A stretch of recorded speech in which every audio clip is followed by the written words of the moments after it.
Então, uma coisa importante é a sequência desses dados. A gente não pode pegar eles e misturar a ordem para tentar inferir alguma coisa. A gente tem que saber a ordem que a ordem está corretamente.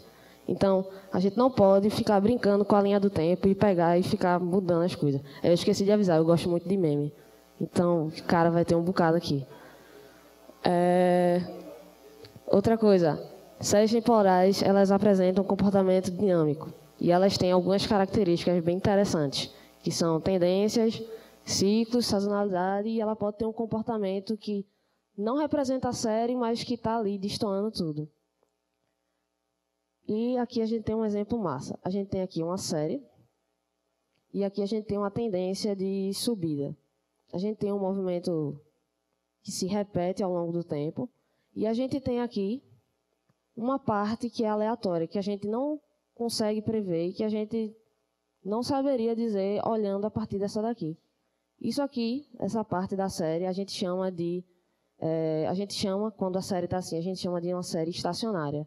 Vamos dizer que todos os outros componentes da série foram removidos e a gente só está com essa parte aqui para prever.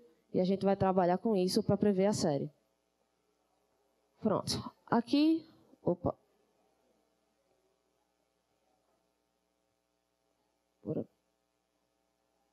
Pronto. Aqui a gente tem uns exemplos de série. Esse aqui é o gráfico do Bitcoin. Eu também gosto muito de Bitcoin. Então. E aqui a gente tem a série da Petrobras.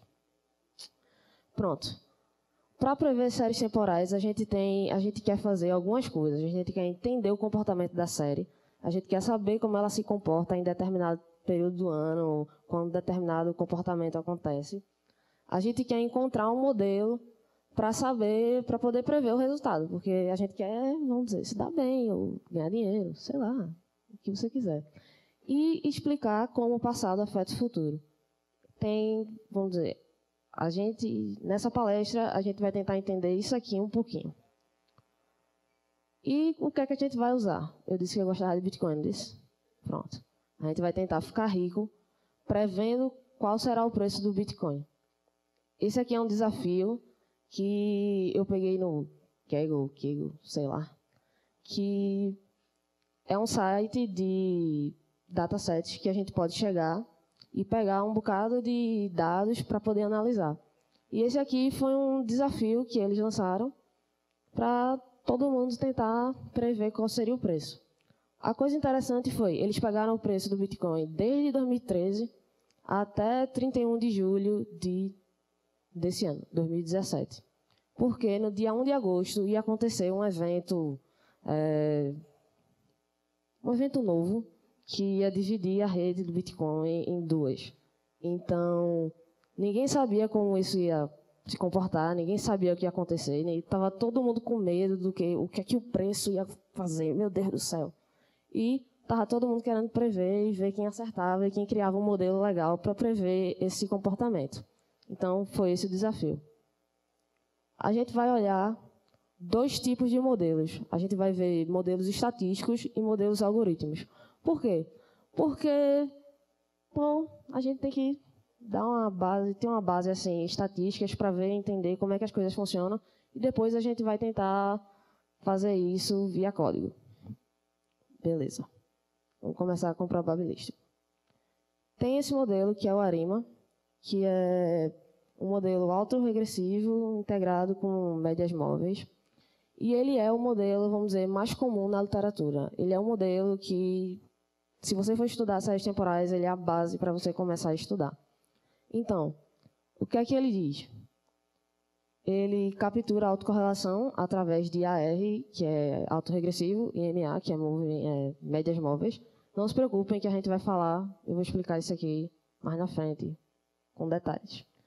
Ele diferencia a série até ficar estacionária. No caso, ele precisa que a série esteja estacionária. Para quem não pegou e esqueceu que é estacionária, vamos dizer, aqui eu tenho uma série, está vendo que ela sobe e desce, sobe e desce. E aqui a gente tem essa mesma série estacionária. A gente tirou todas as tendências, todos os ciclos, todo o comportamento sazonal dela, e a gente ficou só com aquela parte aleatória. Os lags são selecionados por critério de informações ou validação cruzada, e ele aplica a inferência para obter as estimativas das variáveis. Essas variáveis são as variáveis do ARIMA. Essa é a explicação formal do ARIMA. Bem legal, né? A gente pode ver que é uma coisa bem matemática, mas isso aqui é muito simples. Não, não é, mas eu vou fazer simples para vocês. É assim. Cadê? Tá. Isso aqui, o que ele está fazendo, ele tem uma base de dados enorme, linda, maravilhosa, e ele está pegando o dado passado, o dado do presente para prever o passado. Ele está pegando todas as previsões passadas e multiplicando por uma constante. Então, a gente tem esses dados passados, o X1, eu tenho um dado de hoje, eu tenho um dado de ontem, eu tenho um dado de anteontem. Então, isso aqui não é meio que nada complicado. O complicado é prever essas variáveis, que é ele que vai fazer. Então, a gente não precisa nem se preocupar. E o modelo de médias móveis, o que ele vai fazer? Ele vai pegar os erros dessa previsão aqui, que ele preveu com os dados que a gente já tinha. E o modelo ARIMA, ele vai pegar e juntar os dois. Ele vai pegar esse aqui, o somatório de tudo, mais o somatório de tudo, e vai unir os dois para poder pegar essa previsão. Que acontece, ele pega os dados do passado, os erros do passado, para poder prever o futuro. Pronto, massa. Legal, bonito, teoria, ninguém gosta, mas vamos ver funcionando? Não, funcionou. Pronto. Aqui eu estou usando o Jupyter. E, pronto. Eu estou pegando os dados que eu peguei lá naquele outro site que eu esqueci o nome agora. E eu estou lendo ele no CSV e eu estou aqui deixando ele um pouco mais bonitinho para mostrar para vocês. Mas eu podia só plotar a figura normalmente. Aqui está basicamente como os dados chegam para mim. Eu tenho a data, eu tenho o valor da abertura, eu tenho o valor máximo, o valor mais baixo e o valor que fechou. O volume e o market cap. Aqui está o gráfico de como o Bitcoin foi crescendo de valor. Eu não preciso nem dizer que é um ótimo investimento, eu não vou fazer esse tipo de comentário aqui, que não é o objetivo da palestra. Mas aqui está um exemplo, se a gente fosse deixar essa série estacionária.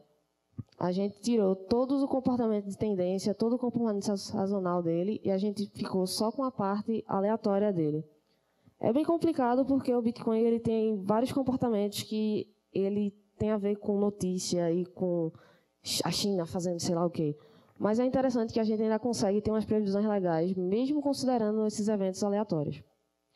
Beleza. Top. Agora, aqui a gente fez, ordenou os dados para ficar bonitinho, e aqui a gente está usando o modelo ARIMA. Tem alguns meios, tá vendo aqui, eu coloquei que ele vai fazer 9 iterações autorregressivas e 2 de médias móveis. Isso aqui tem uma teoria, um negócio, vários cálculos para você fazer, para você ter esses parâmetros que se aplicam exatamente ao seu problema. Eu não vou entrar aqui neles porque a gente vai perder muito tempo e eu só tenho meia hora para falar com vocês. Então, o que a gente está fazendo, a gente está setando uma distribuição aqui para time series. Eu estou dizendo que ela é exponencial, eu podia colocar isso de acordo com o meu problema. No caso, se eu tenho um problema que ele, vamos dizer, previsão de terremoto, ele se comporta como uma linha normal. Geralmente não tem, quando tem é um pico, mas a tendência é ele ser uma linha normal. Então, o Bitcoin não é assim, eu não posso prever ele como uma linha normal, porque ele está sempre subindo e descendo, mas ele está sempre acompanhando uma tendência de subida. Então, eu coloquei aqui que a distribuição dele é exponencial e eu estou treinando ele aqui com esse tipo de técnica, que é Maximum Likelihood Point, sei lá como é que fala, que o que ele está fazendo, ele vai encontrar o resultado mais próximo. Ele não vai tentar todas as variáveis por força bruta. Ele vai tentar inferir para descobrir qual é a variável que mais se adequa a esse modelo. Beleza. Aqui a gente tem o modelo que, depois de treinado esse ARIMA, que ele gerou. Aqui a gente está vendo, eu não sei se dá para vocês verem, mas tem uma data aqui, tem uma linhazinha azul e uma linhazinha preta. O que ele está dizendo aqui é que, vamos dizer, o meu modelo ARIMA está se comportando exatamente como está a série do Bitcoin. Então, inicialmente isso seria muito bom, né? Mas, quando a gente vai prever, vai ver passos futuros, o que acontece é isso aqui. Ele me dá não uma previsão muito precisa, né? Ele diz assim, vai crescer.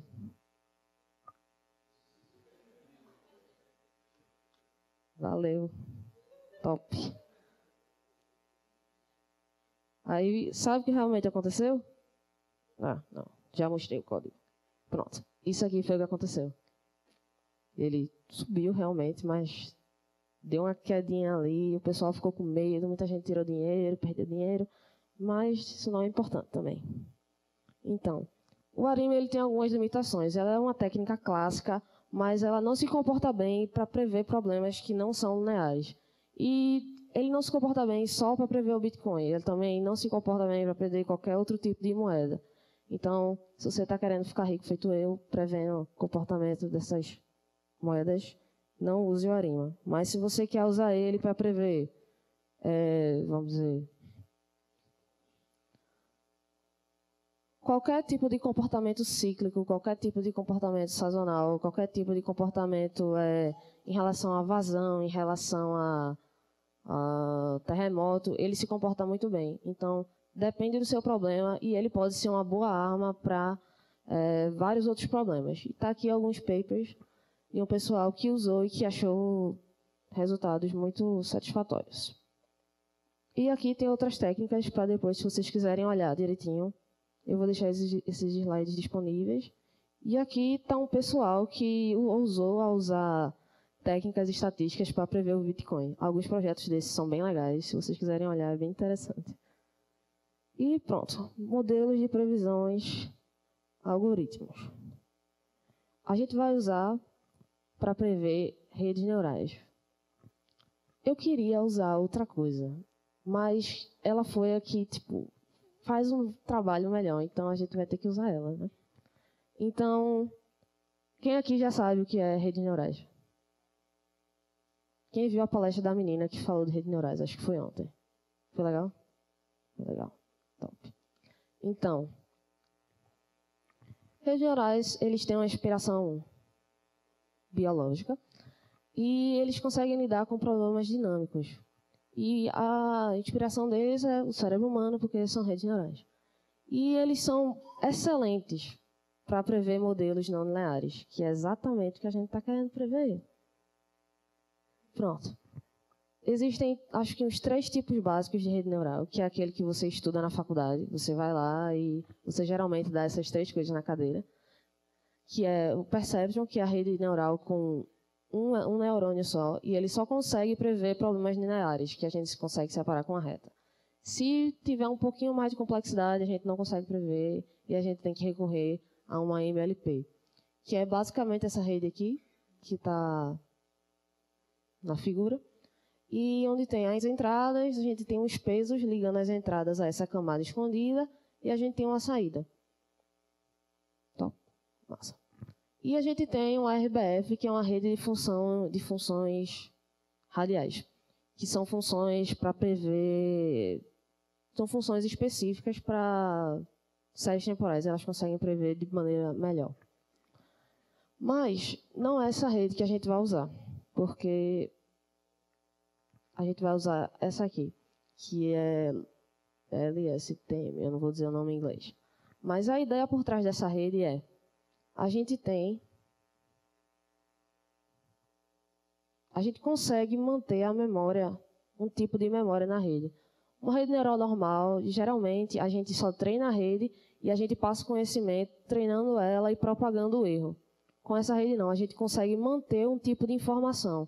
A gente tem uma memória de curto prazo e a gente pode usar ela para futuras previsões. Então, se o amigo aqui quiser passar. Pronto. Ela é bem diferente de uma rede neural normal. Como eu falei, ela é uma rede neural recorrente. Ela tem duas fontes de entradas, que é a entrada que eu estou passando agora e a entrada do passado recente. Então, ela recebe mais uma informação que a gente está chamando de memória. Ela possui um loop de feedback conectado às suas decisões passadas e, diferente das outras redes, ela é dividida em células. As outras a gente viu que são 3 camadas, tem vários neurônios, a gente vai passando a informação e essa a gente vê que ela é dividida em células. Eu não vou entrar muito a fundo nessa, porque senão a gente não vai terminar e eu não vou parar de falar. Mas quem quiser conversar pode falar comigo depois. Uma parte muito importante de uma rede neural é o treinamento. Por mais que a gente passe essa memória, a gente precisa treinar. E como a gente está fazendo aqui, a gente está dividindo a base que a gente tem em 2 partes. Uma parte de treinamento e uma parte para teste, para garantir que a nossa rede vai se comportar da melhor maneira. E a gente está passando esses dados de forma aleatória para garantir que ela não vai decorar essa resposta no período de treinamento. Pronto. Isso funciona? Funciona. A gente vê que o pessoal usa isso para várias coisas, para trading, para a Apple está usando, para reconhecimento de voz, para reconhecimento de gesto, tem uma startup que está usando rede neural para prever o tamanho da roupa de casamento. Você responde 4 perguntas e ela diz o tamanho da sua roupa. É bem interessante e tem várias aplicações. E para Python é incrível, porque a gente tem dezenas e dezenas e dezenas de livros que ajudam a gente a não fazer o que eu fiz na minha cadeira, no caso. Eu fiz tudo na mão.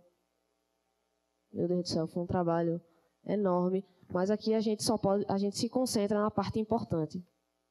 E não nos pequenos detalhes de implementação ou pequenas diferenças de teoria, de não sei quem, não sei. Pronto, vamos voltar.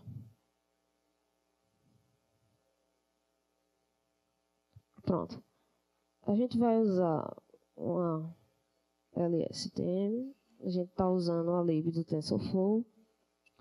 E a gente está usando a biblioteca Keras, que vamos dizer, vai ser o nosso front-end. Enquanto o TensorFlow vai fazer o trabalho pesado, que são os cálculos. Pronto. Aqui a gente está pegando o valor de novo. Eu estou tirando alguns dados que eu não vou utilizar, que é o volume e o market cap. Estou mostrando aqui os dados e mostrando a rede. A rede não, o comportamento dela.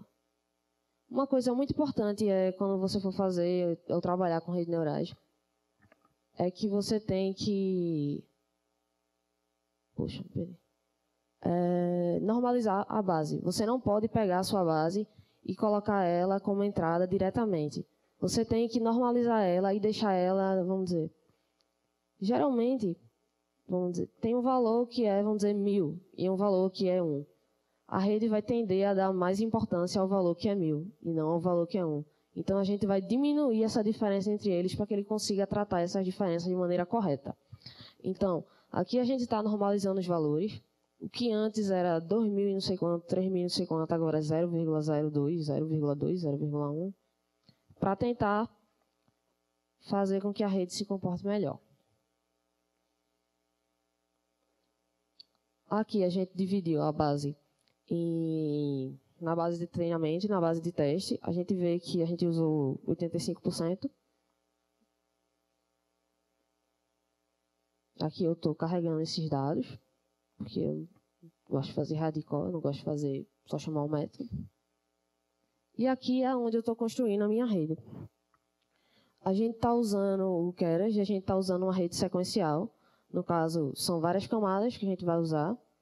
A gente está usando uma LSTM, está criando ela, e a gente está fazendo algumas outras operações. Por exemplo, a gente está adicionando aqui uma camada de dropout, que a gente está selecionando uma entrada aleatoriamente e a gente está zerando ela.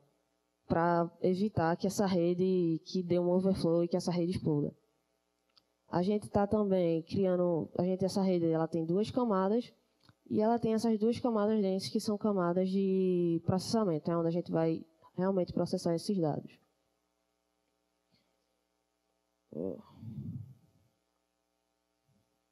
Beleza. Aqui eu estou construindo o modelo, passei meus parâmetros e ele deu aqui a saída da rede. Falta parâmetros, tem parâmetros, não tem. E agora a gente vai treinar essa rede. A gente está passando a resposta esperada, a gente está passando o número de épocas. Eu não vou rodar isso aqui agora porque ele vai demorar pra caramba. Ele está treinando que só. São 3.000 ciclos. Mas depois que ele treina, a gente pode ver o erro da rede, que é como a gente vê ou garante que ela está funcionando corretamente. Aqui a gente está usando o MSE, que é o Mean Square, eu acho, erro. E a gente vê que, vamos dizer, o erro de treinamento foi 0,00015 e o teste foi um pouquinho maior, mas isso era esperado. Beleza, vamos prever esse modelo. Aqui a gente está desnormalizando os dados, só para mostrar eles bonitinhos. E aqui está a previsão que a gente encontrou com a rede neural. A gente está vendo que, bom, claro que não foi igual, mas foi incrivelmente parecido. A gente vê que ele acerta nos picos onde deveria acertar, ele erra na intensidade. E a gente podia otimizar isso de várias outras maneiras. Mas, para o conceito dessa palestra, a gente vai considerar isso aqui. E, pô, eu achei uma previsão muito massa, velho. Acho que já estou pronta para colocar dinheiro de verdade nas mãos desse meu algoritmo aqui.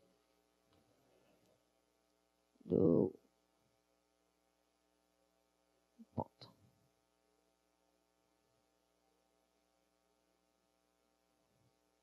E carregue.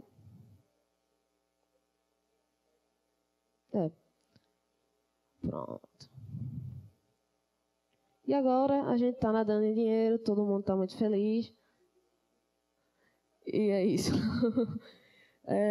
Cadê? Pronto, para terminar, eu queria dizer a vocês que a gente tem um bocado de ferramentas e eu sei que às vezes a gente estuda várias coisas dessa na faculdade e a gente para e faz, poxa, onde é que eu vou usar isso? Então eu queria desafiar vocês a pegar essas cadeiras que vocês acharam interessantes na faculdade e tentar achar uma aplicação para elas. Eu achei o Bitcoin porque eu estava querendo ver se ia sair alguma coisa interessante. Mas a gente tem tanta ferramenta disponível, vamos tentar fazer uma coisa legal. E tá aqui alguns projetos legais também, que vocês podem olhar depois. E é isso.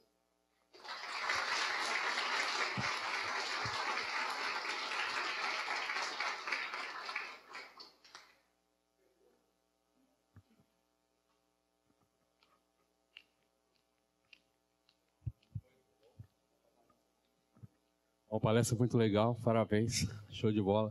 Acho que a pergunta que não quer calar, né, que todo mundo está se perguntando, pelo menos eu, você encontrou algum louco aí para colocar dinheiro no algoritmo? Como que foi o real time? Não, eu vou colocar.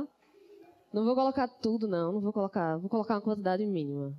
Mas, quem sabe, entre em contato comigo daqui a um mês que eu te digo se eu estou ganhando dinheiro ou não.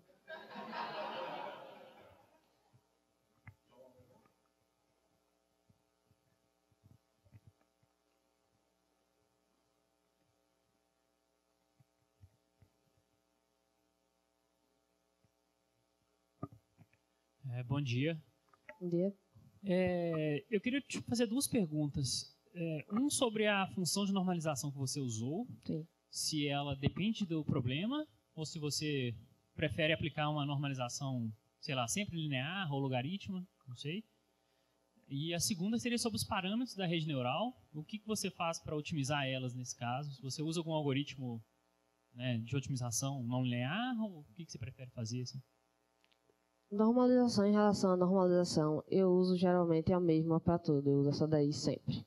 Eu não sei, foi o que o professor disse que era bom e eu escutei e só uso ela. Tudo bem. Em relação aos parâmetros, depende da rede.